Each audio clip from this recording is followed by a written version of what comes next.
हमारे साथ पर्यावरणविद और शिक्षाविद, उसके साथ ही हिमालयी सरोकारों से जुड़े हुए सोनम वांगचुक जी हैं। सोनम वांगचुक जी, आपसे जानना चाहेंगे कि लद्दाख की लड़ाई जो आप लड़ रहे हैं पिछले काफ़ी वक्त से, वो कहाँ तक पहुँची?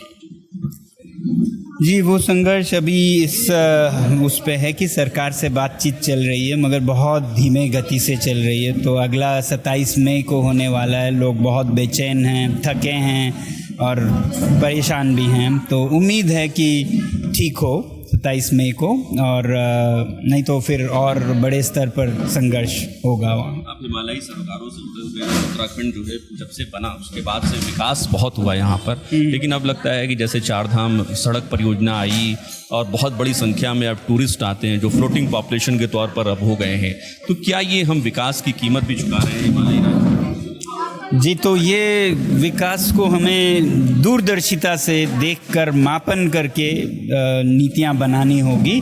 ऐसे नहीं जो आज और कल में हमें बहुत चमक दमक दे और आगे के लिए और औरों के लिए, जो गांव के लोग हैं उनके लिए ज़िंदगी मुश्किल करे या आने वाले पीढ़ियों के लिए करे। तो इसलिए ये लंबी सोच की चाहिए। बदकिस्मती से राजनीतिक नेता 5 साल से ज़्यादा सोच नहीं पाते हैं, और हिमालय 5 साल के नीतियों में नहीं चल सकता है। आपको लगता है कि जिस तरीके से हम हाइड्रो पावर प्रोजेक्ट्स लेके आते हैं, बड़ी बड़ी रोड्स लेकर आते हैं और माउंटेन्स को काट रहे हैं, ये पूरे हिमालय को धीरे धीरे करके ख़त्म कर देगा ध्यान से? जी बिल्कुल बिल्कुल। जहाँ ज़रूरत नहीं उससे ज़्यादा अगर हम सड़कें बनाएं, और जो कि सह नहीं सकती धरती, तो ये अच्छी बात नहीं है। वैसे ही बिजली उत्पादन ज़रूरत है, मगर एक तरफ हम पहाड़ों को विनाश करके बिजली पैदा करें और फिर शहरों में अय्याशी करें, जो कि ज़रूरत की वो नहीं है, किसी के उजाले के लिए नहीं, मगर एसी चलाने में, हर चीज़ बटन पे चलाने में, तो दूसरी तरफ आपका नुकसान होगा। तो ये कोई विकास नहीं है। आखिरी सवाल, लद्दाख में आप शेड्यूल मान रहे हैं, उत्तराखंड में विधानसभा भी है और एक विशेष राज्य का दर्जा भी काफ़ी वक्त तक दिया गया था, लेकिन इसके बावजूद अब जब 20-25 साल हो गए हैं तो राज्य के लोग सोच रहे हैं कि ये शायद जो उम्मीद थी वो पूरी नहीं हो पाई, और ख़ासतौर पर पर्यावरणीय लिहाज से, क्योंकि आप उसके जानकार हैं।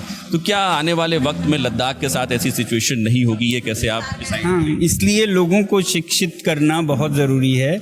लोग अपनाएं अपने धरती को, और उस हिसाब से वो आगे की अपने आने वाली पीढ़ियों का सोच के फैसले करें, ना कि आज जो आप हैं वही पूरा इसका फ़ायदा लें और कुछ ना रखें। तो ये खतरा ज़रूर है लद्दाख के केस में भी, कि इसीलिए मैं बहुत बार कहता हूँ कि लद्दाख को लद्दाख के लोगों से भी बचाने की शायद ज़रूरत हो, जैसे यहाँ भी हो सकती है। बहुत बहुत शुक्रिया हमसे बातचीत करने के लिए। तो सोनम वांगचुक जी हैं जो हिमालयी सरोकारों के बेहद जानकार हैं और लद्दाख को लेकर एक लंबी लड़ाई लड़ रहे हैं। उत्तराखंड को लेकर इनके विचार आपने सुने।